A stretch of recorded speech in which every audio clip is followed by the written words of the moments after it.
Une récente étude a impliqué près de 200 étoiles gigantesques qui arrivent à la fin de leur vie.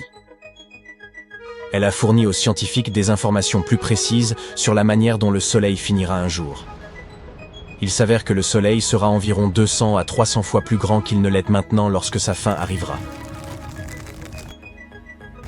Pour commencer, abordons quelques informations de base sur la taille des étoiles. Les grandes étoiles atteignent ce stade car elles ont épuisé leur carburant nucléaire et ne brûlent plus d'hydrogène dans leur noyau. Finalement, le noyau devient suffisamment chaud pour enclencher la prochaine étape de fusion, qui est la combustion de l'hélium. Toutes les étoiles examinées dans cette nouvelle étude étaient soit dans cette phase de combustion de l'hydrogène dans l'enveloppe, soit dans la phase de combustion de l'hélium dans le noyau. Même si les étoiles géantes et supergéantes représentent moins de 5% de toutes les étoiles, du moins celles que nous connaissons, elles sont en réalité très visibles de loin car elles sont très lumineuses. En fait, selon les scientifiques, environ un tiers de toutes les étoiles que vous pouvez voir dehors par une nuit sombre sans lune sont des étoiles géantes ou supergéantes. Cette étude finira par fournir aux astronomes des informations vraiment utiles sur les étoiles massives. Ils pourront déterminer leur taille et leur température, peu importe où elles se trouvent ou leur stade d'évolution. Cela signifie qu'ils peuvent voir la véritable couleur d'une étoile et utiliser cela pour découvrir son rayon. Plutôt cool, non? Cela soulève la question. À quoi ressemblera notre Soleil lorsqu'il sera vieux et grincheux? En termes simples, il s'étendra lorsqu'il commencera à brûler sa coquille d'hydrogène, mais rétrécira un peu durant sa phase de combustion du noyau d'hélium. Après quelques centaines de millions d'années, il finira par devenir une étoile géante environ 2 à 300 fois sa taille actuelle. Finalement, le Soleil s'étendra tellement qu'il finira simplement par s'évaporer. Ainsi, que se passera-t-il lorsque le Soleil s'éteindra? En fait, les scientifiques ont quelques prédictions sur ce qui se produira, même si nous ne serons pas là pour le voir. Ils sont à peu près sûrs que le Soleil se transformera en une nébuleuse planétaire. Ces nébuleuses planétaires sont des fragments de gaz et de poussière dans l'espace provenant d'une étoile qui s'éteint. Ils ont reçu leur nom parce qu'ils ressemblaient à des planètes pour les personnes utilisant des télescopes au XVIIIe siècle, même si nous savons maintenant qu'ils n'ont rien à voir avec les planètes réelles.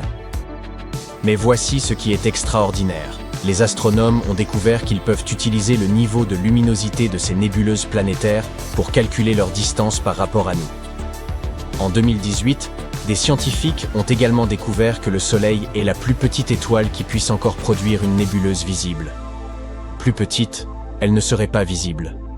Les étoiles qui ont jusqu'à 3 fois la masse du Soleil produiront des nébuleuses plus brillantes. Le Soleil a actuellement 4,6 milliards d'années, mais on estime qu'il a encore 10 milliards d'années avant sa fin. Le Soleil devient également plus lumineux chaque année.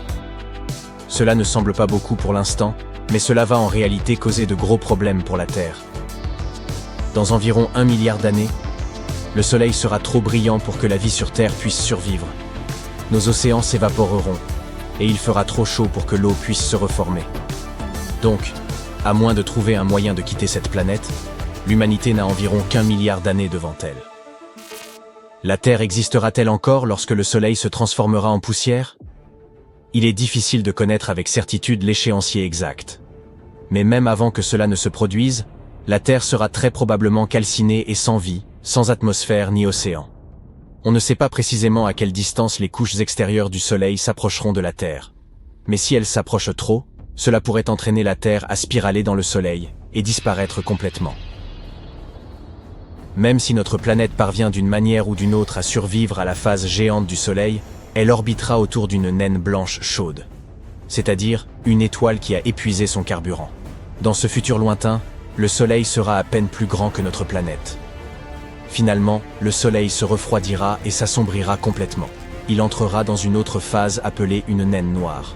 Cela desserrera l'orbite de la Terre, et notre planète spirale vers le Soleil éteint. Mais il est intéressant de noter que le Soleil n'a pas le dernier mot sur ce qui arrive à la Terre.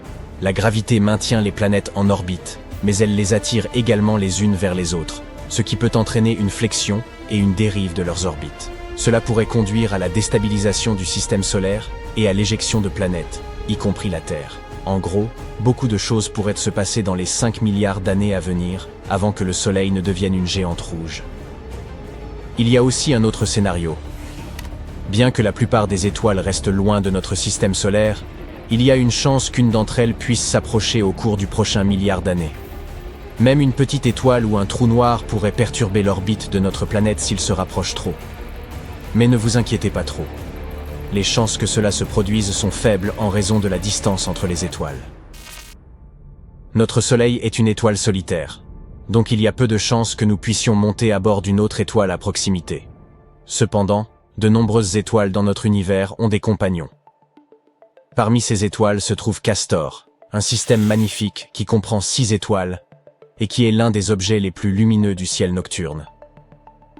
Bien que les humains admirent Castor depuis des siècles, ils n'étaient pas conscients de sa véritable nature, jusqu'à l'invention des télescopes et des spectroscopes.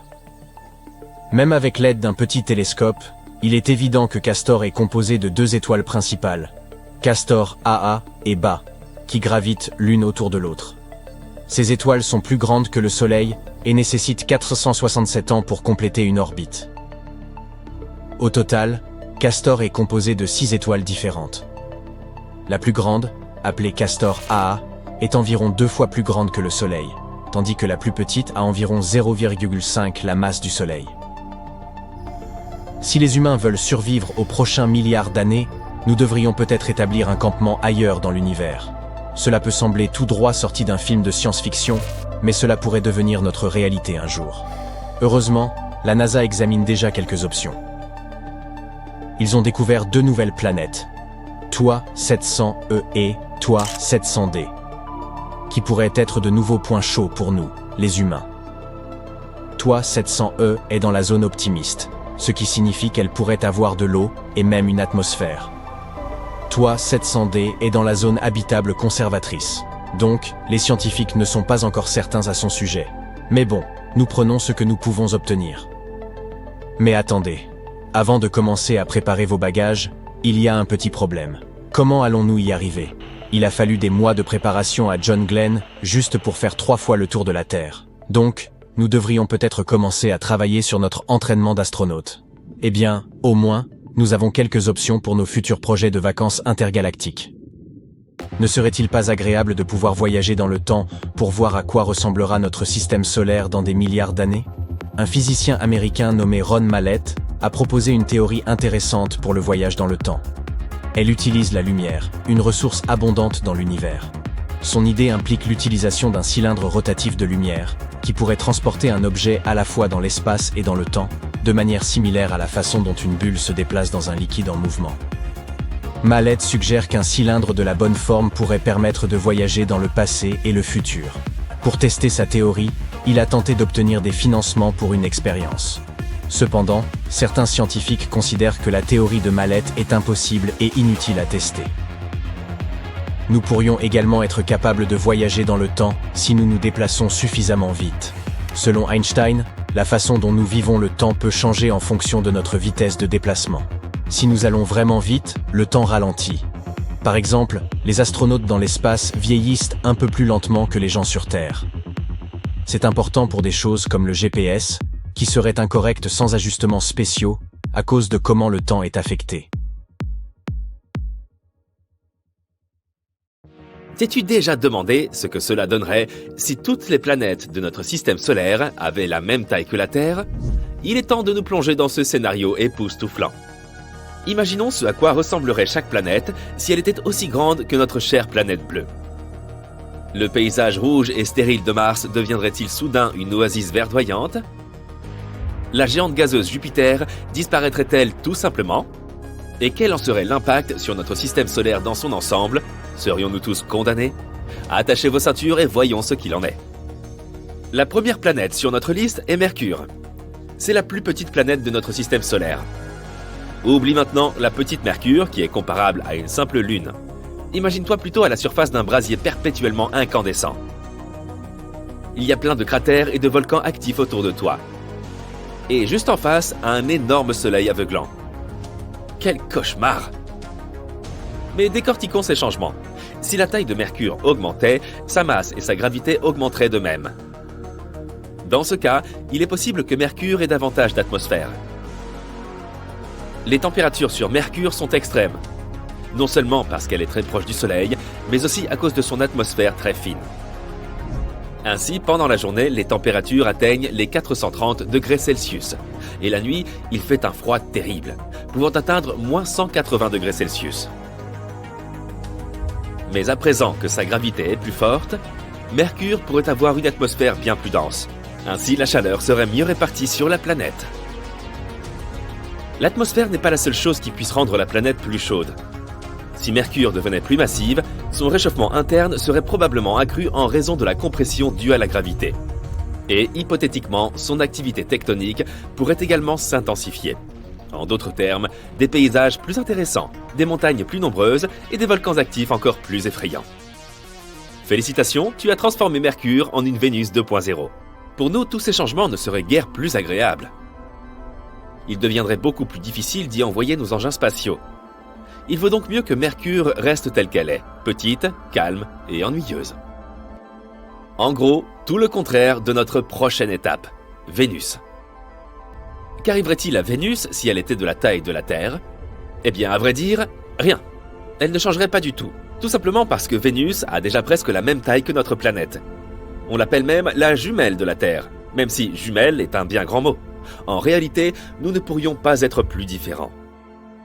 Vénus est souvent surnommée l'étoile du matin, parce qu'elle est très brillante et visible dans notre ciel. Mais ne te laisse pas abuser par sa beauté. Cette planète est l'un des endroits les plus inhospitaliers de notre système solaire. Sa surface est plus chaude qu'une pizza sortie du four, soit environ 482 degrés Celsius, et elle est recouverte d'épais nuages d'acide sulfurique qui dissoudraient tout humain tenté de la visiter. Hélas donc, tu n'es pas prêt de t'y rendre. Passons maintenant à une planète qui, contrairement à Vénus, pourrait potentiellement devenir notre nouveau foyer, Mars. Imagine-toi à la surface de la planète rouge, à regarder le coucher de soleil bleu et à humer une brise rafraîchissante. Oui, tu as bien entendu, de l'air. De plus, tu pourrais être entouré de plantes et d'animaux et avoir l'impression de te trouver sur Terre. Mais comment est-ce possible ? Une planète Mars plus grande aurait un champ magnétique et une gravité d'autant plus fort. L'atmosphère y serait donc plus riche et plus dense. Elle contiendrait probablement une plus grande quantité de gaz, y compris de l'oxygène. Ne serait-ce pas génial ? En outre, une atmosphère plus dense pourrait répartir la chaleur sur l'ensemble de la planète. Mars pourrait alors devenir beaucoup plus chaude et bien plus confortable. Et voici le changement le plus important, de l'eau liquide. Mars possède de l'eau gelée au pôle et dans les réservoirs souterrains. Mais avec une gravité plus forte, elle pourrait potentiellement maintenir de l'eau à l'état liquide à sa surface. Chouette alors! Mais il y a un hic. La nouvelle Mars aurait également un tempérament explosif. Elle est déjà géologiquement active, mais sa chaleur et sa pression interne monteraient en flèche. Cela signifie des éruptions volcaniques plus fréquentes et bien plus impressionnantes. Imagine à quel point il serait excitant d'assister à de telles éruptions sur une autre planète. Enfin, si tu parviens à échapper aux conséquences. De façon générale, la planète pourrait devenir plus verte et plus luxuriante, mais elle n'en serait pas plus sûre pour autant. Enfin, ce serait quand même formidable d'y assister. Mais il est temps de passer aux géantes de notre système solaire. Et si nous avons déjà agrandi des planètes, il est maintenant temps de les compresser vraiment, vraiment fort. Si Jupiter devenait 11 fois plus petite, quel désastre ce serait! La première chose que l'on remarquerait, c'est un changement de gravité. Et je dis bien que nous le remarquerions, car nous n'aurions plus d'autre choix que d'émigrer ailleurs. Jupiter subit entre 30 et 100 collisions de gros astéroïdes tous les ans. Tout cela en raison de sa forte gravité, qui les attire tous à elle et nous protège. Mais notre grande sœur protectrice s'est transformée en un petit bébé joufflu. Dis bonjour à toute une bande d'astéroïdes. Oh, et dis adieu à Jupiter. Cette planète est connue pour son atmosphère épaisse et tourbillonnante. Mais avec une attraction gravitationnelle beaucoup plus faible, Jupiter aurait probablement bien du mal à la retenir.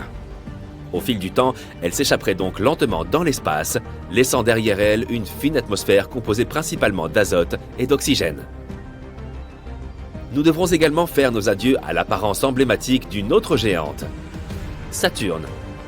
La différence la plus notable sera la disparition de ses célèbres anneaux. Constitués de petites particules de glace et de roche, les anneaux sont une caractéristique unique de Saturne. Mais avec une gravité semblable à la Terre, ils s'abattraient sur la planète ou se disperseraient dans l'espace. C'est bien dommage.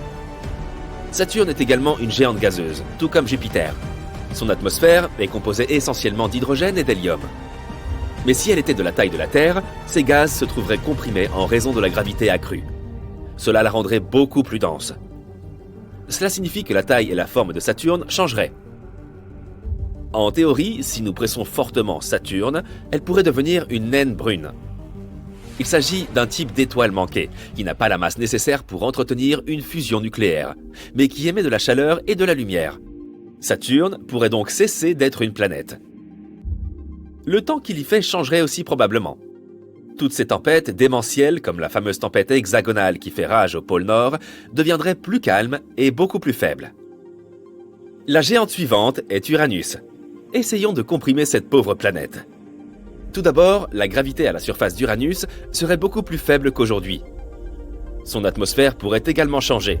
Si Uranus était plus petite, elle pourrait présenter une atmosphère plus fine et des gaz différents. Cette planète est plutôt froide, avec une température moyenne de moins 214 degrés Celsius. Mais si elle avait la taille de la Terre, elle pourrait se réchauffer un peu, en raison d'un rapport de volume réduit en comparaison de sa surface. Mais ne te réjouis pas trop vite, il y ferait encore bien plus froid que dans les endroits les plus glacés de notre planète. Comme tu peux le constater, les géantes gazeuses n'endurent pas facilement un tel rétrécissement, sauf peut-être l'une d'entre elles. Étonnamment, la petite Neptune deviendrait beaucoup plus sympathique. Tout d'abord, il s'agirait probablement d'une planète rocheuse, dotée d'une minuscule atmosphère. Fini la géante gazeuse, place à une planète où il est plus facile de vivre et de se déplacer, pour les animaux comme pour les humains. Et en parlant de se déplacer, en raison de sa petite taille, la gravité sur cette nouvelle Neptune serait presque la même que celle de la Terre, ce qui faciliterait grandement la marche et le saut. Plus besoin de flotter dans l'espace. L'atmosphère de la Neptune originelle est si épaisse qu'on peut à peine y distinguer sa main devant son visage. Et la pression de surface y est environ 100 fois supérieure à celle de l'atmosphère terrestre. Mais notre nouvelle Neptune serait très différente, avec une atmosphère beaucoup plus fine et bien moins dense. Elle contiendrait encore du méthane, de l'eau et de l'ammoniac, mais beaucoup moins qu'avant. Enfin, la température. La Neptune actuelle est glaciale, avec une température moyenne d'environ moins 223 degrés Celsius. Mais si elle avait la même taille que la Terre, elle serait probablement beaucoup plus chaude, tout comme Uranus. Ah, voilà qui est mieux. Quelle planète ce serait pour nous? Et voilà pour les changements planétaires. Mais qu'arriverait-il à l'ensemble du système solaire si nous rendions toutes les planètes aussi petites? Il est difficile de le prédire, mais il semble clair que leur gravité et leurs orbites pourraient changer considérablement. Il est peu probable que l'une d'entre elles s'envole au loin dans l'espace ou s'écrase contre sa voisine, ou un truc du genre. Mais beaucoup de leurs orbites deviendraient probablement très instables. Et le nombre de collisions avec des astéroïdes augmenterait considérablement. Bien sûr, tout ceci n'est que pure spéculation. Ce n'est pas comme si nous pouvions vraiment expérimenter tout cela. Mais c'est tout de même un exercice de pensée très intéressant. Et cela permet de se rendre compte à quel point notre système solaire est unique et spécial. Il n'y a presque aucune similitude entre la Terre et Jupiter. La nôtre est une petite planète toute gentille avec des plantes et des pandas mignons. Jupiter est une horreur gazeuse géante avec des ouragans furieux qui ne s'arrêtent jamais. Et si tu tombais sur cette planète, tu pourrais littéralement voler au travers. Mais que se passerait-il si notre Terre avait la taille du père du système solaire? Oh, ça va être marrant! Jupiter est une planète si grande que je parie que tu ne peux même pas visualiser son échelle. Son rayon est environ 11 fois supérieur à celui de la Terre et sa masse est environ 316 fois plus grande. Donc, pour transformer la Terre en une autre Jupiter, il faudrait multiplier son rayon par 11. Si la densité de la planète restait la même, alors la masse de notre nouvelle Terre augmenterait considérablement. En fait, elle deviendrait jusqu'à 4 fois plus importante que celle de Jupiter. Bien sûr, ces changements ne se feraient pas sans quelques accros. La toute première chose que l'on remarquerait immédiatement, non, ce n'est pas la taille, mais la gravité. Elle augmenterait d'environ 11 fois par rapport à celle de notre ancienne Terre. Les scientifiques affirment que nous pourrions effectivement survivre sur une planète avec une plus grande gravité, mais seulement si elle n'était que 5 fois supérieure à celle que nous connaissons maintenant. Admettons que nous ayons le goût du risque, toujours prêts à défier les lois de la physique. À quoi ressemblerait notre vie? Eh bien, pas vraiment à une partie de plaisir. Après chaque pas, tu devrais t'asseoir sur un banc et faire une pause, comme si tu venais de courir un marathon. En effet, il serait à ce point difficile de marcher. Oh, et bonne chance pour te relever ensuite. Pour pouvoir se déplacer d'une manière ou d'une autre sur cette planète, il faudrait devenir vraiment baraqué. Il n'y aurait plus de problème avec la malbouffe, car il faudrait être un véritable haltérophile pour atteindre le réfrigérateur. La force de gravité affecte non seulement les mouvements, mais aussi la taille de toute chose. Sais-tu que de nombreux astronautes gagnent quelques centimètres grâce à l'apesanteur dans l'espace ? Donc, si tu en as assez d'être petit, voici une solution pour toi. D'un autre côté, une forte gravité nous rendrait tous plus trapus. Cela ne vaudrait pas seulement pour les humains, mais pour tout ce qui se trouve sur notre planète. Les arbres deviendraient très petits. Pour pousser vers le haut, ils doivent déplacer l'eau de leurs racines vers leurs branches, ce qui serait irréalisable avec une telle gravité. Alors ils se transformeraient tous en de petits buissons. De même, plus de montagnes. Même les plus grandes finiraient par s'affaisser. Mais au moins à présent, l'Everest semblerait à la portée de tout le monde. Cela s'appliquerait aussi aux animaux. Nos animaux de compagnie devraient rapidement évoluer en des corgis bodybuildés, juste pour pouvoir trottiner tant bien que mal. Oh, et dis adieu aux oiseaux, bien entendu. Si tu penses que tout cela ne suffit pas, ajoutons une autre chose. Il nous serait très difficile de respirer. La pression atmosphérique augmenterait de façon spectaculaire. C'est parce que la Terre commencerait à attirer l'air vers elle avec une force colossale. Tu en sentirais littéralement le poids sur tes épaules. Tu te souviens de ce que j'ai dit à propos de devoir faire une pause après chaque pas. Maintenant, imagine qu'il te faudrait également respirer à travers un oreiller. Oui, et ce n'est pas tout. La pression atmosphérique joue un rôle important dans le comportement des molécules d'eau. Il serait beaucoup plus difficile pour l'eau de bouillir ou de se transformer en glace. La plupart des icebergs fondraient et il est possible que nous n'ayons plus de nuages non plus. Toute la vapeur d'eau s'abattrait sur nous sous la forme de torrents de pluie diluvienne. Nous aurions de la chance si nous n'étions pas tous submergés instantanément. Mais étrangement, il se trouverait aussi quelques avantages. Par exemple, le monde qui nous entoure deviendrait beaucoup plus spacieux. En supposant que nous ne soyons pas inondés, il y aurait même un tas de zones complètement désertes sur notre planète. Peut-être que les prix de l'immobilier baisseraient enfin. Mais ces zones inexplorées resteraient très probablement, inexplorées, puisqu'il nous serait extrêmement difficile de voyager à travers les mers et les océans. Non seulement parce que se déplacer à travers les eaux serait incroyablement compliqué, mais aussi parce que tous les plans d'eau de la planète deviendraient 10 fois plus vastes. L'idée même de se perdre dans l'océan est effrayante, mais imagine qu'il soit 10 fois plus profond et plus grand. Oh oh! Donc, plus de bateaux. Et oublie l'idée de prendre l'avion, ou de visiter l'espace un jour. Mais il semble que ce ne soit pas tout. Si la Terre avait la taille de Jupiter, des volcans se mettraient à faire rage de toutes parts.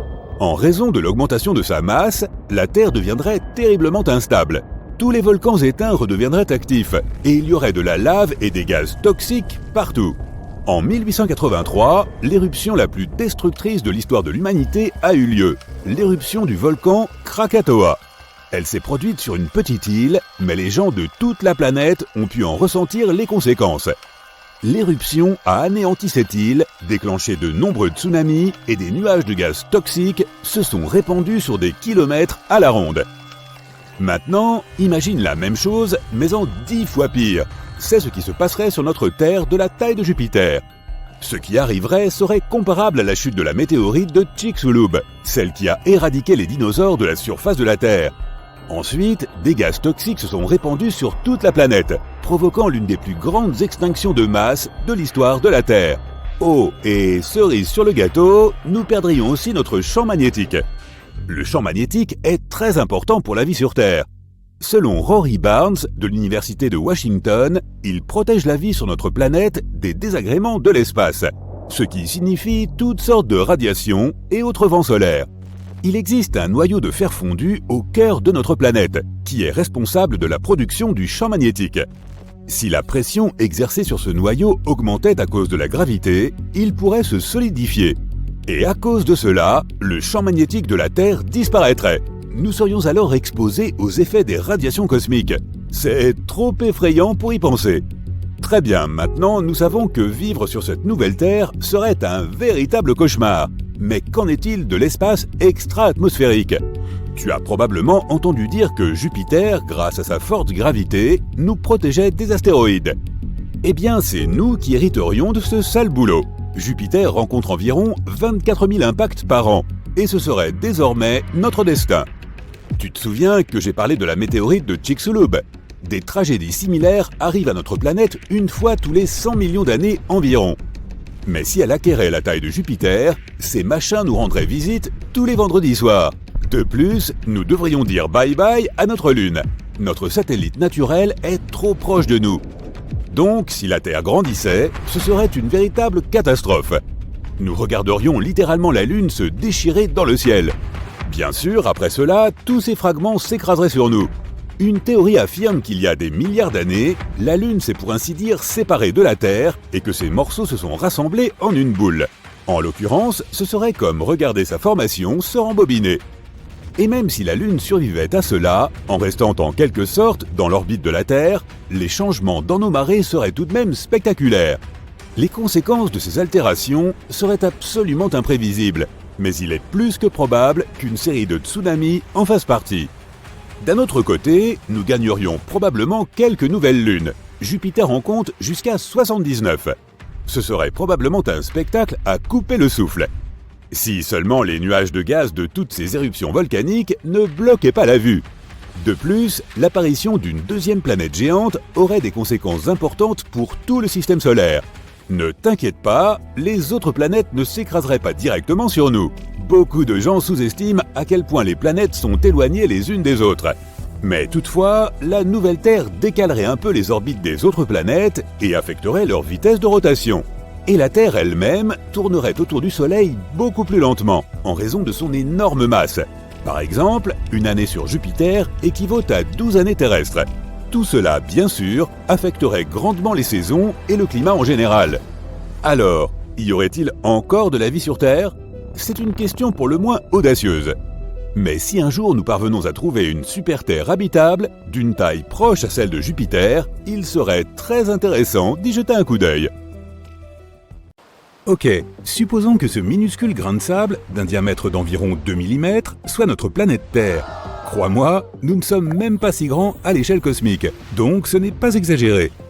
La Lune sera juste ici, à un peu plus de 5 cm, et il faudra trouver un grain de sable 3 fois plus petit que le premier.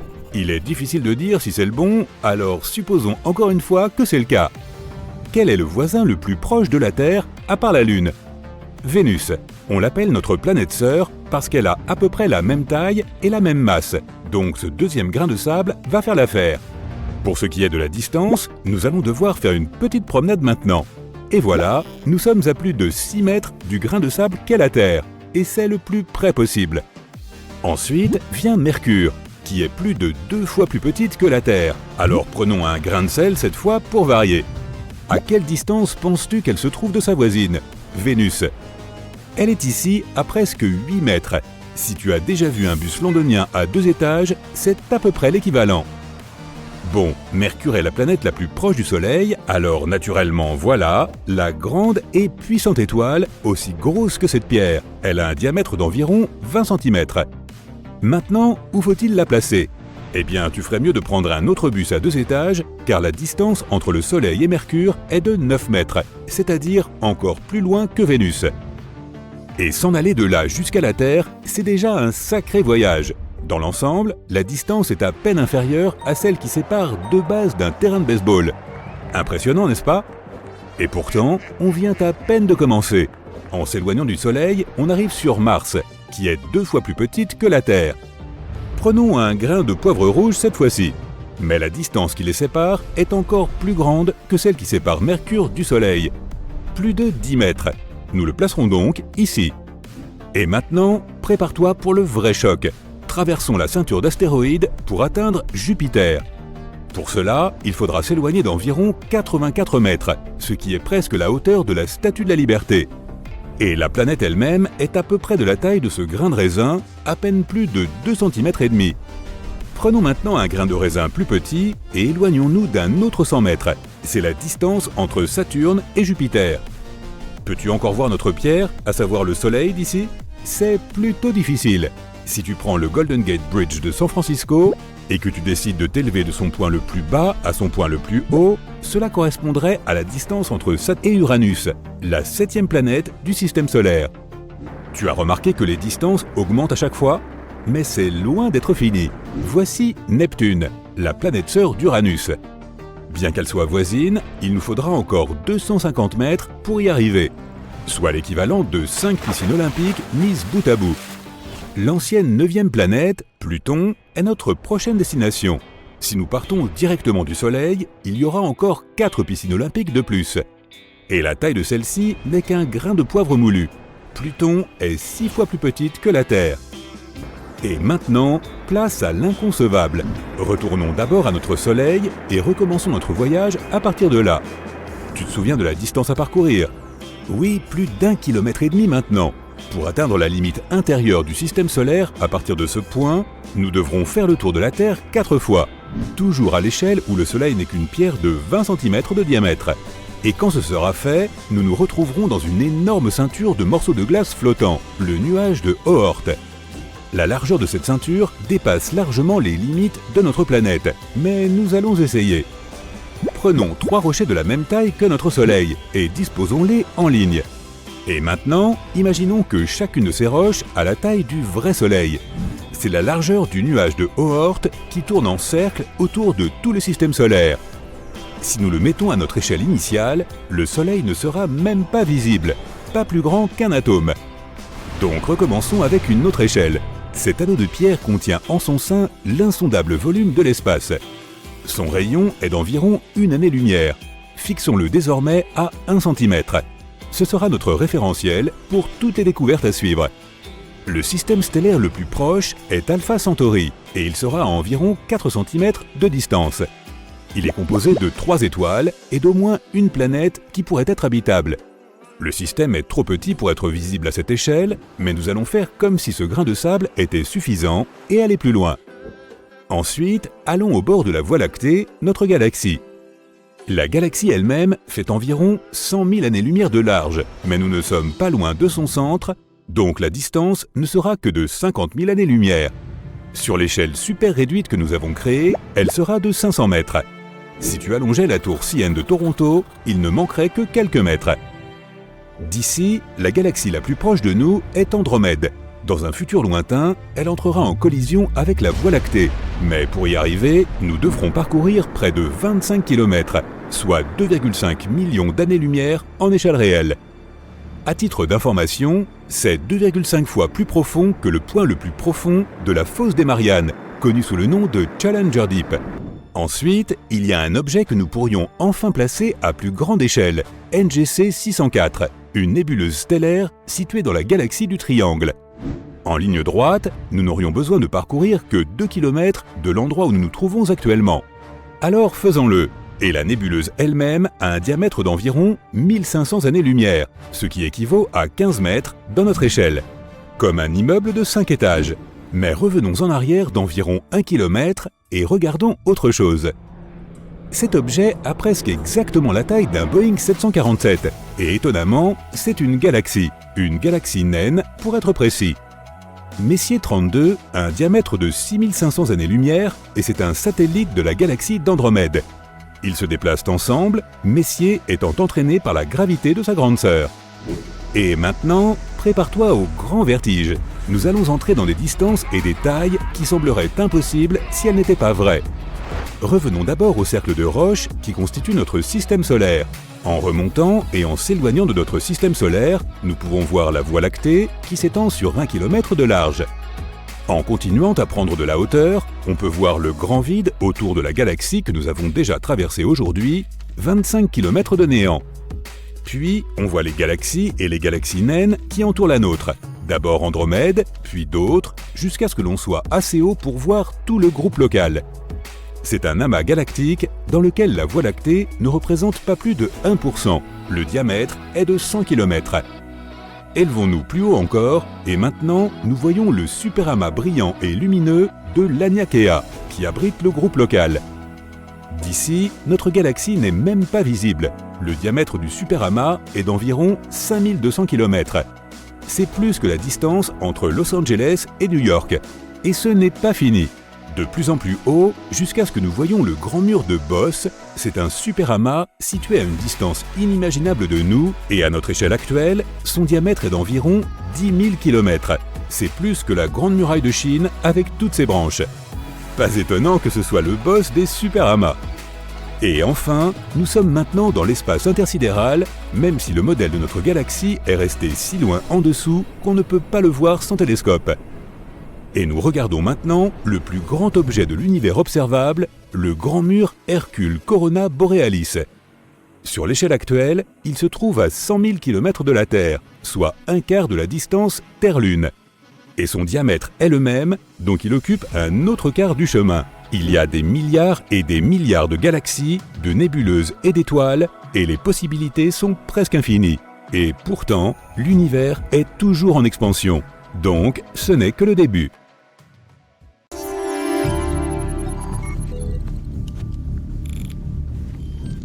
50 cm avec la gravité terrestre. Contrôle effectué. Maintenant, le simulateur va recréer la surface de Mercure. Oula, il fait super chaud ici! Oui, c'est comme si tu te trouvais à côté d'un volcan.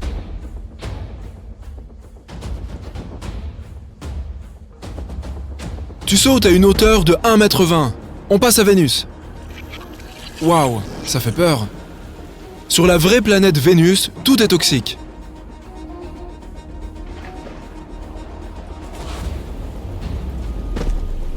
Et oui, la gravité sur Vénus est presque la même que sur Terre. On passe à la Lune. La gravité sur la Lune est 10 fois moins forte que celle de la Terre, 2,70 m. La planète suivante est Mars. On est pas mal ici. La gravité sur Mars est pareille à celle de Mercure. 1,20 m. Prépare-toi à galérer maintenant. Hein? Quoi? Qu'est-ce que vous... Il n'y a pas de surface solide sur Jupiter. Bien que Jupiter soit plus grande en taille, sa gravité de surface n'est que 2,4 fois plus forte que celle de la Terre.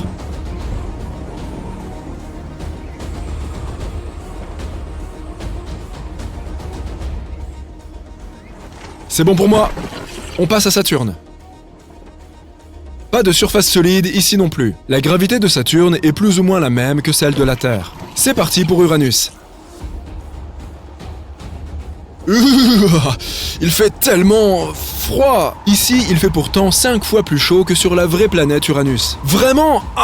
Je sens plus mes jambes. Un peu plus de 50 cm. La gravité est tellement moins forte que sur Terre. Et maintenant, voici Neptune. Tu sautes à 40 cm de hauteur. La gravité est tellement plus forte que sur Terre. Sortez-moi de là! C'est bon là, on a fini? Éteignez le simulateur. Actuellement, 4 petites planètes de type terrestre gravitent autour d'un des systèmes stellaires les plus proches de nous. On parle ici du deuxième plus proche. Ces petits mondes rocheux ont chacun une masse d'environ 20 à 30% de celle de la Terre. Donc pas tout à fait une Terre version 2.0, mais néanmoins assez solide. Est-ce que l'un d'eux deviendra notre nouvelle maison un jour? Eh bien, ils sont tous assez proches, donc les humains du futur pourraient en fait les visiter un jour, pas l'année prochaine ni rien, mais nous pourrions potentiellement y envoyer des missions. Ne vous attendez pas à des voisins extraterrestres, cependant. Ces planètes ne sont probablement pas habitables. Du moins, pas par quelque chose que nous reconnaîtrions. Jetons un coup d'œil à eux. Les planètes s'appellent Barnard B, C, D et E. Comme c'est créatif, n'est-ce pas? La plus proche a une masse de 26% de celle de la Terre. La deuxième est un peu plus grande, avec une masse de 30% de celle de la Terre. La troisième a 4% de masse en plus par rapport à la précédente. Et la plus éloignée est... Non, ce n'est pas la plus grande. En réalité, c'est juste un bébé, avec une masse de 19% de celle de la Terre. Toutes les planètes sont probablement rocheuses, comme les planètes internes de notre système solaire. Elles orbitent très près de leur étoile. C'est la raison pour laquelle elles ne prennent que quelques jours, moins d'une semaine, pour faire un tour complet.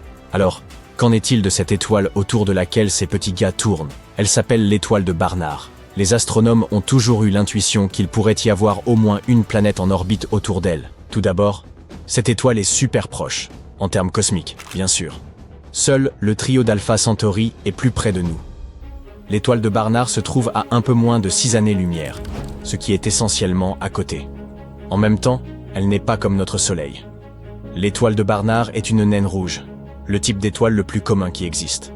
Elle n'a qu'environ 1/6 de la masse du Soleil. Mais les naines rouges sont une mine d'or pour apprendre sur les planètes hors de notre système. Et étudier l'étoile de Barnard peut aider les scientifiques à comprendre à quoi ressemblent les planètes autour d'étoiles solitaires, comme notre Soleil ou cette naine rouge. Ou quel type d'environnement ces planètes pourraient avoir. Et surtout, nous pourrions enfin trouver la réponse à cette question super importante. L'un de ces endroits pourrait-il réellement abriter la vie ? Pendant longtemps, les scientifiques ont pensé qu'il pourrait y avoir une grande géante gazeuse semblable à Jupiter qui se trouvait près de l'étoile de Barnard. Tout cela parce que l'étoile a une petite oscillation. Il semble qu'elle se déplace vers et loin de la Terre avec le temps, donc quelque chose pourrait l'attirer. Il est intéressant de noter que ce n'était pas une planète géante qui exerçait cette attraction. Selon une étude de mars 2025, il s'agit en fait de 4 petites planètes rocheuses, chacune ayant environ 4 fois la masse de Mercure. Un jour, elles se sont alliées et ont commencé à exercer une traction ensemble sur l'étoile. Ces planètes sont incroyablement proches de leur étoile, si proches qu'elles peuvent en faire le tour en seulement quelques jours. Malheureusement, à cause de cela, elles pourraient être beaucoup trop chaudes pour héberger quelque chose comme la vie. De plus, puisque ces 4 semblent expliquer tous les mouvements de l'étoile, les chercheurs pensent qu'il n'y a probablement rien d'autre en orbite dans la zone habitable. Donc, il n'y a pas de Terre 2.0 en orbite autour de l'étoile de Barnard. Pourtant, c'est une découverte impressionnante, surtout sachant que cette étoile est fondamentalement notre voisine cosmique. De plus, le système ne restera peut-être pas hors de portée éternellement. Avec des moteurs à fusion nucléaire ou des voiles solaires, des systèmes de propulsion futuristes qui pourraient rendre le voyage bien plus rapide, nous pourrions probablement y aller un jour. Et alors, nous découvrirons enfin si ces mondes sont vraiment sans vie, et peut-être même les coloniserons-nous. Maintenant, voyons comment les scientifiques ont découvert les planètes cachées de l'étoile.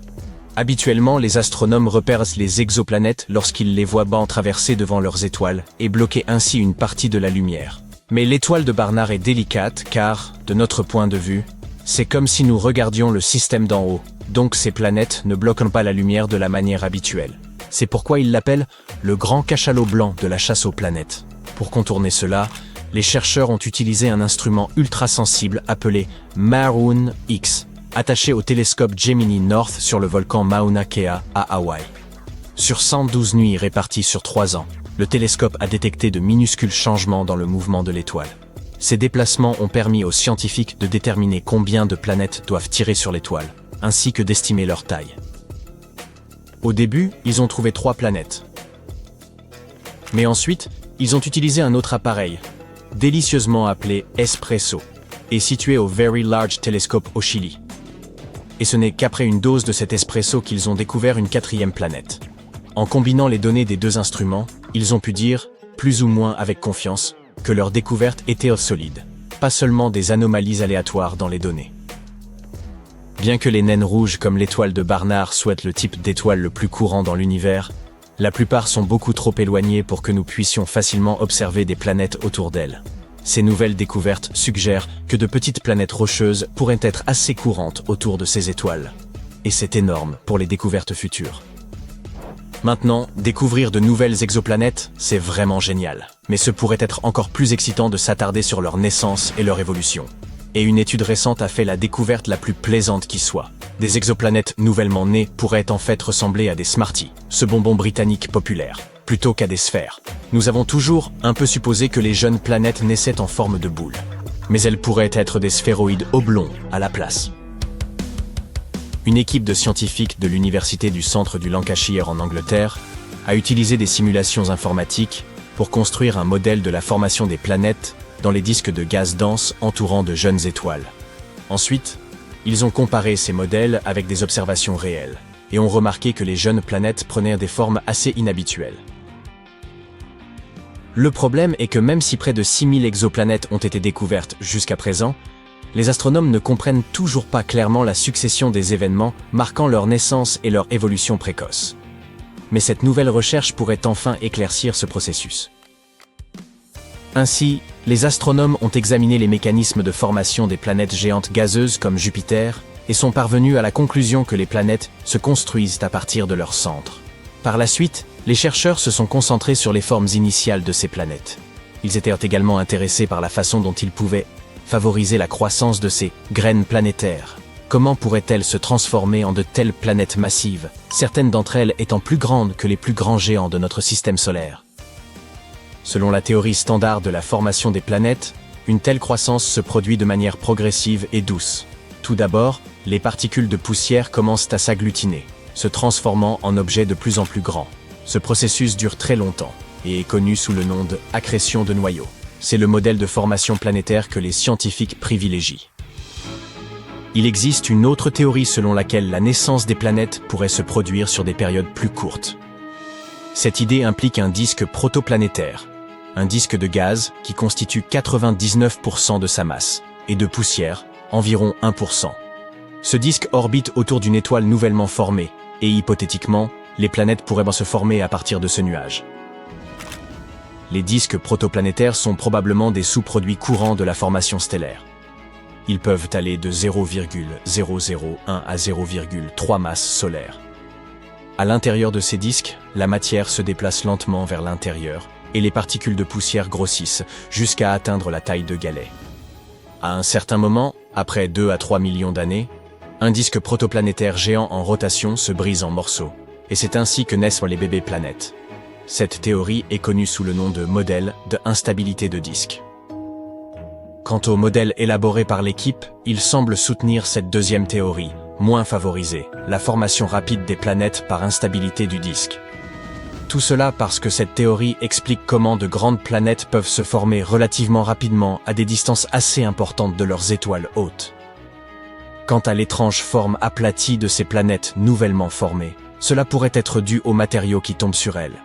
Très probablement, ils se dirigent principalement vers les pôles des nouvelles planètes. L'une des principales conclusions de la recherche est que l'apparence des jeunes exoplanètes, telles que nous les voyons depuis la Terre, peut varier en fonction de leur angle. Si la Terre est dirigée de face vers une exoplanète, il semblera que cette dernière est une forme sphérique traditionnelle. Mais si elle est vue de côté, une jeune exoplanète ressemblera à une vraie Smartie. L'équipe va continuer à enquêter sur la formation des planètes avec l'aide d'un modèle informatique amélioré. Il croit pouvoir découvrir le rôle que joue l'environnement autour d'une jeune planète dans l'affectation de sa forme et de sa formation. Mars présente plusieurs visages, et ce n'est pas qu'une expression. En 1976, lorsque la sonde Viking 1 explorait la planète rouge, elle a saisi une image intrigante. Une grande structure ressemblant à un visage humain dans la région de Sidonia. Cette découverte a rapidement suscité l'engouement. Plus tard, une autre structure nommée le visage couronné a été identifiée dans les montagnes de Libia Montes. De façon générale, Mars regorge de formations étranges et mystérieuses. En 2022, une nouvelle découverte a fait sensation. Une formation rocheuse ressemblant à une porte. Le rover Curiosity de la NASA a photographié un monticule surnommé les Falaises de l'Est sur le mont Sharp, où l'on distingue des fissures naturelles dont l'une évoque la taille d'une petite porte, semblable à l'entrée d'une ancienne tombe égyptienne. Cette image a rapidement circulé sur les réseaux sociaux, amplifiant l'intérêt du public de manière démesurée. Certains y voyèrent même un indice de la présence d'une vie extraterrestre. Cependant, après une analyse approfondie, la NASA a conclu qu'il ne s'agissait que d'une étroite fissure dans le relief rocheux. Ces formations sont courantes, tant sur Terre que sur Mars, et se forment naturellement sous l'effet de l'érosion éolienne ou des séismes martiens. Mars est une véritable mine d'or de formations énigmatiques. Récemment, d'étonnantes structures concentriques y ont été découvertes. D'immenses spirales de lave, ressemblant à de gigantesques ressorts. Pendant des années, le débat restait ouvert quant à l'origine des vallées martiennes, formées soit par la lave, soit par la glace. Ces spirales de lave apportent un éclairage nouveau sur ce mystère. Grâce aux images fournies par l'orbiteur Mars Reconnaissance, les chercheurs ont identifié 269 spirales de lave dont la formation ne peut pas être attribuée à des processus liés à la glace. Ce qui est particulièrement captivant, c'est que ces spirales de lave sont similaires à celles observées sur Terre, notamment dans les coulées de lave hawaïennes. Leur état de conservation est si remarquable qu'elles ont longtemps échappé à l'attention des chercheurs. Leur diamètre varie de 16 à 30 mètres. Et elles se fondent discrètement dans le paysage poussiéreux. Ces spirales pourraient nous révéler beaucoup sur la composition de Mars, en particulier sa croûte et son manteau, des éléments sur lesquels nos connaissances restent limitées. Cependant, Mars n'est pas la seule planète à abriter des structures insolites. Saturne, la géante gazeuse, présente une caractéristique fascinante à son pôle nord. Un immense hexagone formé par des nuages disposés en ce motif géométrique. Cet hexagone mesure environ 15 000 km de long, ce qui le rend plus vaste que le diamètre de la Terre. On pense qu'il s'agit d'un courant jet composé de gaz se déplaçant à grande vitesse, soit près de 320 km/h. Cet hexagone a été repéré pour la première fois par la mission Voyager dans les années 80, et a ensuite été observé de près par la mission Cassini en 2006, qui a dénoté un changement de sa couleur, passant du bleu à une teinte dorée au fil du temps. Plusieurs théories tentent d'expliquer l'origine de cette formation. L'une d'elles suggère qu'elle résulte des vents qui se déplacent à des vitesses différentes près des pôles de Saturne. Des expériences en laboratoire ont recréé des formes similaires en faisant tourner des liquides à des vitesses variées. Une autre hypothèse propose qu'un courant d'air lent et tourbillonnant, associé aux conditions météorologiques uniques de Saturne, pourrait être à l'origine du phénomène. En 2020, des observations ont révélé que lorsque des tempêtes étaient entourées de vents soufflant en sens inverse, elles pouvaient engendrer une forme hexagonale stable. Pour l'instant, cette explication est considérée comme la plus plausible. Saturne possède également des lunes aux caractéristiques insolites, notamment Japet. Cette lune se distingue par une étrange crête qui entoure son équateur, semblable à une ceinture géante, ce qui lui donne l'apparence d'une noix gigantesque. Cette crête est impressionnante par ses dimensions, haute d'environ 13 à 19 000 mètres de hauteur et s'étendant sur 200 km de largeur, elle couvre plus des 3/4 de la surface de cette lune. Il s'agit de la 3e plus grande chaîne de montagnes du système solaire, et son origine demeure un mystère, car rien de similaire n'a été observé sur d'autres corps célestes. Une hypothèse suggère que cette crête pourrait être le vestige d'une lune morte. Il y a des milliards d'années, un impact colossal aurait projeté des éclats de Japet, formant une mini-lune ou sous-satellite. Sous l'effet de l'attraction gravitationnelle de Japet, cette mini-lune se serait fragmentée, créant un anneau de débris autour de la lune principale. Au fil du temps, ces débris seraient retombés sur Japet, formant ainsi la crête massive que l'on observe aujourd'hui. Ce processus aurait pu se dérouler sur à peine quelques siècles. La distance suffisante entre Japet et Saturne a permis à la gravité de la planète géante de ne pas perturber ce phénomène, mais des simulations supplémentaires sont nécessaires pour confirmer cette théorie. Titan, une autre lune de Saturne, présente également des phénomènes étranges dans ses mers de méthane. Les scientifiques ont détecté des zones brillantes surnommées les îles magiques, qui apparaissent et disparaissent mystérieusement et dont nous ignorons la nature. L'atmosphère de Titan recèle de nombreuses molécules organiques complexes qui se regroupent et tombent à sa surface sous forme de neige. Les îles magiques observées pourraient être constituées de ces amas absorbant du méthane, ce qui les ferait couler très lentement. Mais cela pose un problème. Dans l'eau, les molécules ont tendance à s'agripper les unes aux autres, ce qui permet à certains objets de flotter. En revanche, le méthane a une affinité particulière pour d'autres molécules, entraînant une immersion rapide des solides. Pourtant, ces îles magiques ne semblent pas s'enfoncer. Une théorie propose que ces îles pourraient être des formations de glace poreuses, agissant comme des éponges. Lorsque des fragments de cette glace percée se détachent du bord des lacs, ils peuvent flotter temporairement à la surface des mers de Titan avant de sombrer. D'autres théories envisagent la possibilité de bulles de gaz d'azote ou encore de vagues générées par le vent. De nouvelles études sont nécessaires pour confirmer l'une ou l'autre de ces explications. Les lunes ont tendance à être étranges. Il suffit de regarder la nôtre. En 1971, une zone dépourvue de sol a été découverte sur notre satellite, donnant l'impression d'un lac bleuté. Ce lieu mystérieux a été baptisé Ina. Il a été repéré pour la première fois lors de la mission Apollo 15 en 1971. Puis des images plus nettes ont été prises par la mission Apollo 17. Cette formation, qui a la forme d'un dé bleuâtre, est l'une des particularités les plus insolites de notre Lune.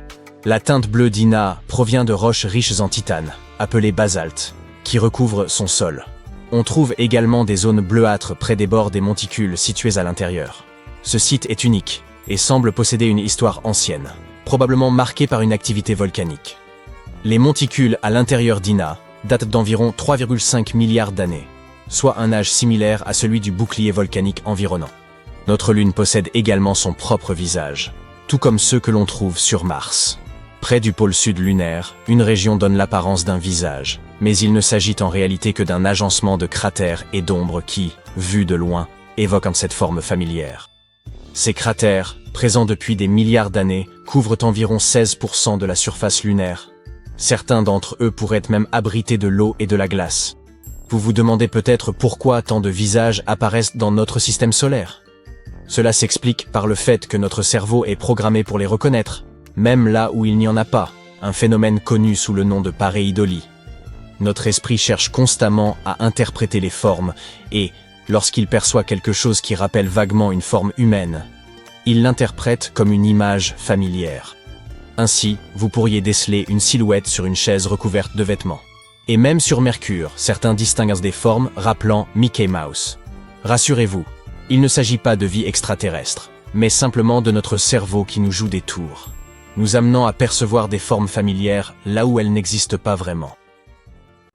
Regarde ce type balèze à la peau toute rouge. Il a séjourné sur Mars pendant une bonne minute. C'est pourquoi il semble avoir utilisé la mauvaise teinte d'autobronzant. Tous les caroténoïdes contenus dans les carottes, les patates douces, les poivrons, les tomates et les citrouilles le protègent des rayons UV. Plus il mange, plus il devient orange. Quant à sa corpulence, elle est due à la pesanteur martienne. La gravité ici nous fait percevoir notre poids différemment. Et si tu veux assurer sur Mars, tu dois beaucoup manger. Par exemple, si une personne pèse 68 kg sur Terre, elle ne pèse pas plus de 30 sur Mars. Manger plus peut donc aider à réduire l'écart entre la gravité et le poids. Mercure est tout à fait différent. Il y fait plus chaud que sur la plus brûlante des asphaltes le jour, mais plus froid que le château d'Elsa la nuit. Il faut être fait de métal avec un point de fusion élevé pour pouvoir survivre ici. Mais pour nous, humains ordinaires, nous serions vite grillés. Littéralement. Bien que Mercure soit la planète la plus proche du Soleil, Vénus reste la plus chaude. La vie sur Vénus parle plutôt de la jumelle maléfique du Soleil.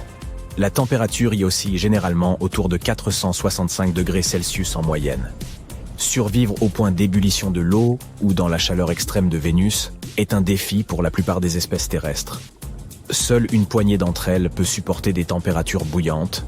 Les autres se précipitent au Starbucks pour prendre un latte glacé dès les premiers rayons du soleil printanier. Aucun être humain ne peut donc évoluer suffisamment pour survivre sur Vénus. Les seules créatures qui pourraient y prospérer sont probablement des tardigrades et les gens chelous qui mettent de la sauce piquante sur tout. Tu te demandes ce que sont les tardigrades ? Eh bien, ce sont des créatures minuscules et adorables qui ressemblent à des chenilles et qui sont incroyablement résistantes. Elles peuvent supporter l'eau bouillante, les profondeurs d'une fosse maritime et le vide glacial et sans lumière de l'espace. Récemment, les tardigrades ont fait l'objet d'une étude scientifique à bord d'un vaisseau spatial qui s'est malheureusement écrasé sur la Lune. Les scientifiques pensent que les tardigrades ont pu survivre à l'impact. Aimerais-tu te transformer en cette créature et vivre sur Vénus ? Bon, nous en avons fini avec les planètes terrestres. Passons aux géantes gazeuses. Maintenant, regarde ce gars qui vient de Saturne. Il a des nageoires et non des bras. Il a de petits trous sans rabat d'oreilles externes au lieu d'oreilles normales. La majeure partie de cette géante gazeuse est plus froide que le cœur de ton ex, car la température y est d'environ moins 140 degrés Celsius. On ne peut pas marcher dessus, mais on peut se transformer en boule de neige ou en cristal de glace si l'on se sent fringant. La situation est assez similaire sur Jupiter, si bien que se transformer en phoque et s'y prélasser n'est sans doute pas une mauvaise idée. Au moins, tu pourras y vivre sans payer de loyer. Et ne me parle même pas de Neptune et Uranus. Ce sont des géants de glace qui n'ont pas de surface solide, donc ces types aux griffes acérées que l'on voit dans les films ? Oui, ils n'existent pas. De plus, ces deux-là ne sont pas vraiment accueillants pour nous autres. Je m'en tiendrai à mes patates douces sur Mars. Merci beaucoup. Pendant des milliers d'années, les hommes ne connaissaient que les planètes, Mercure, Vénus, Mars, Jupiter et Saturne, qu'ils pouvaient observer à l'aide de simples télescopes ou même à l'œil nu si les conditions étaient réunies. Mais en 1781, un célèbre astronome, Sir William Herschel, a découvert une nouvelle planète de couleur bleu glacé. Au début, Les gens ont cru qu'il s'agissait d'une étoile, mais par la suite, ils ont réalisé qu'il s'agissait d'une planète. Aujourd'hui, nous la connaissons sous le nom d'Uranus, une planète qui se trouve plus de 19 fois plus éloignée du Soleil que ne l'est la Terre. Elle est si loin qu'il lui faut 84 ans pour faire le tour du Soleil. Cet astronome a également découvert de nombreuses autres choses intéressantes dans l'espace, comme des étoiles doubles et des nébuleuses. Au milieu du 19e siècle, les savants ont remarqué que quelque chose tirait Uranus et modifiait étrangement son orbite. Ils ont pensé qu'il devait exister une autre planète dans l'espace, et ils ont fait appel aux mathématiques pour prédire où elle se trouverait. Finalement, ils ont découvert Neptune à l'aide d'un télescope en 1846. Elle était trop peu visible à l'œil nu en raison de son éloignement du Soleil. Tout cela était si excitant. Qui sait combien d'autres planètes pourraient se trouver là, tapis dans l'obscurité de notre propre système solaire. Au milieu du 19e siècle, des astronomes ont remarqué qu'il se passait quelque chose d'inhabituel dans le ciel. Une petite planète tellurique, nommée Mercure, se comportait de manière bien étrange. Elle ne suivait pas l'orbite prévisible que l'on attendait d'elle. L'un des astronomes se trouvait être un brillant scientifique français, Urbain Le Verrier. Il a émis une théorie selon laquelle il pourrait bien se trouver une autre planète dans notre système solaire que personne n'avait encore découverte, et elle serait située quelque part entre Mercure et le Soleil. Cette planète hypothétique, qu'il a baptisée Vulcain en référence au dieu romain de la forge, aurait une surface incroyablement chaude, et elle pourrait constituer une explication potentielle au comportement étrange de Mercure. Il n'a jamais vraiment prétendu que Vulcain était la seule chose capable de perturber l'orbite de Mercure. Mais excités par la possibilité de découvrir une nouvelle planète, les astronomes du monde entier se sont emparés de l'idée. Les gens se sont alors engagés dans une grande quête d'informations au sujet d'une planète qui n'existait pas. Certains savants ne pensaient pas qu'il était possible qu'ils aient pu manquer une autre planète aussi grande que Mercure. Il aurait été difficile de ne pas la remarquer jusqu'à ce moment. Mais il y existait une infime chance qu'une planète plus petite existe à l'intérieur de l'orbite de Mercure et qu'elle soit trop proche du Soleil pour que quiconque puisse la voir. Selon une théorie, elle se trouverait à environ 13 millions de kilomètres du Soleil. Mercure est la planète dont l'orbite est la plus excentrique de notre système stellaire, mais le point le plus proche du Soleil est d'environ 28,5 millions de kilomètres. Vulcain se trouverait donc à moins de la moitié de cette distance. Si cette planète existait, elle orbiterait autour du Soleil tous les 19 jours et 17 heures, et sa trajectoire serait inclinée d'environ 12 degrés par rapport à celle des autres planètes de notre système solaire. La position de Vulcain, à son point le plus éloigné du Soleil, serait encore trop proche de celui-ci pour être vue à l'œil nu, même au crépuscule. La seule chance de voir Vulcain serait lors d'une éclipse solaire, ou lorsqu'elle passerait elle-même devant l'astre, ce qui, selon cette théorie, se produirait 2 à 4 fois par an.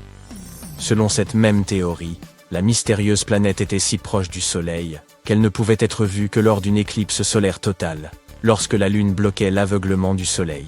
Ainsi, à chaque éclipse, les astronomes scrutaient le Soleil dans l'espoir d'apercevoir Vulcain. Ils ont eu beau essayer, mais quoi qu'ils fassent, ils n'ont jamais pu trouver cette mystérieuse planète. Certains astronomes affirmaient à l'avoir repérée lors d'éclipses, mais personne n'a jamais pu le confirmer ou en apporter la preuve. La théorie de Vulcain a peu à peu sombré dans l'oubli. Einstein avait une autre idée en tête. Tu connais sa théorie de la relativité générale, n'est-ce pas? C'est là qu'il a affirmé que la gravité n'était pas une sorte de force naturelle, mais le résultat de la courbure de l'espace-temps, due à la présence de corps spatiaux supermassifs, comme les planètes et les étoiles. Les planètes tournent autour du Soleil, dans leur orbite habituelle, parce que l'espace-temps est courbé. Ce qui signifie que les planètes tombent en quelque sorte vers l'étoile centrale de notre système solaire. Et Einstein a tenté d'expliquer l'orbite inhabituelle de Mercure, à l'aide de sa propre théorie de la relativité. Contrairement aux autres planètes de notre système solaire, l'orbite de Mercure n'était pas circulaire. Au lieu de cela, elle semblait osciller légèrement, comme si une force invisible l'attirait.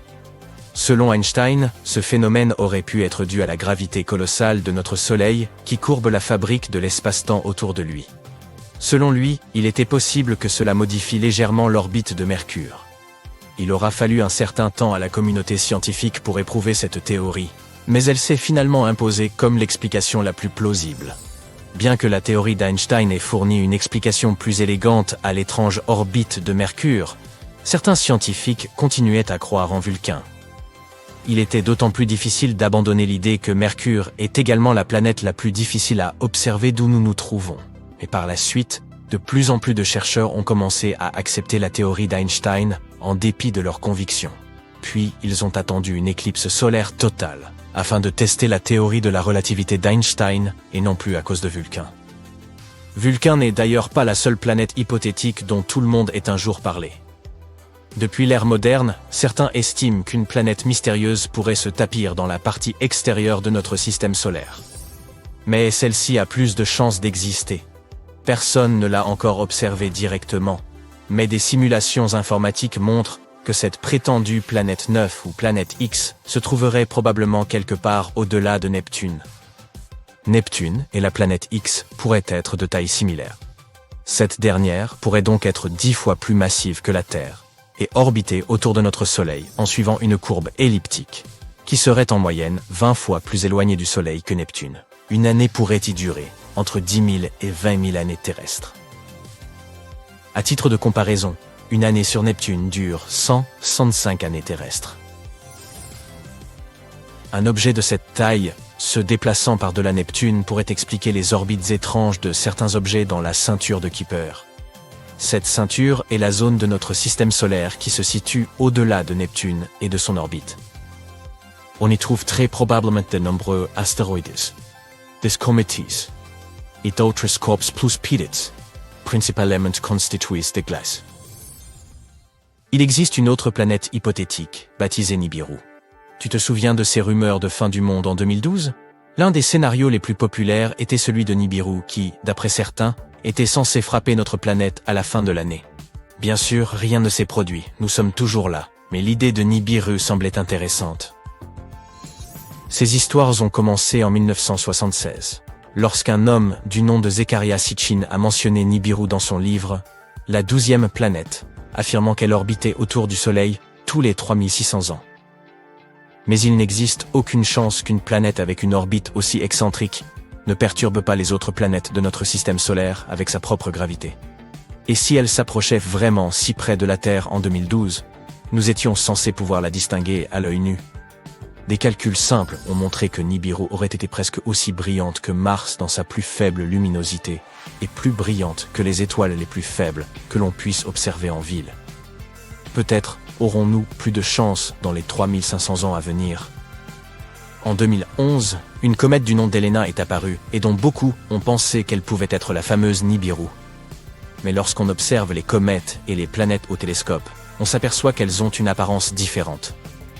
La comète possède une chevelure, qui est une atmosphère gazeuse, ainsi qu'une queue, ce dont une planète est dépourvue. De plus, cette comète n'a pas percuté la Terre. Elle s'est approchée trop près de notre Soleil, puis s'est désintégrée. Les débris restants continueront à se déplacer vers le système solaire externe pendant les 12 000 prochaines années.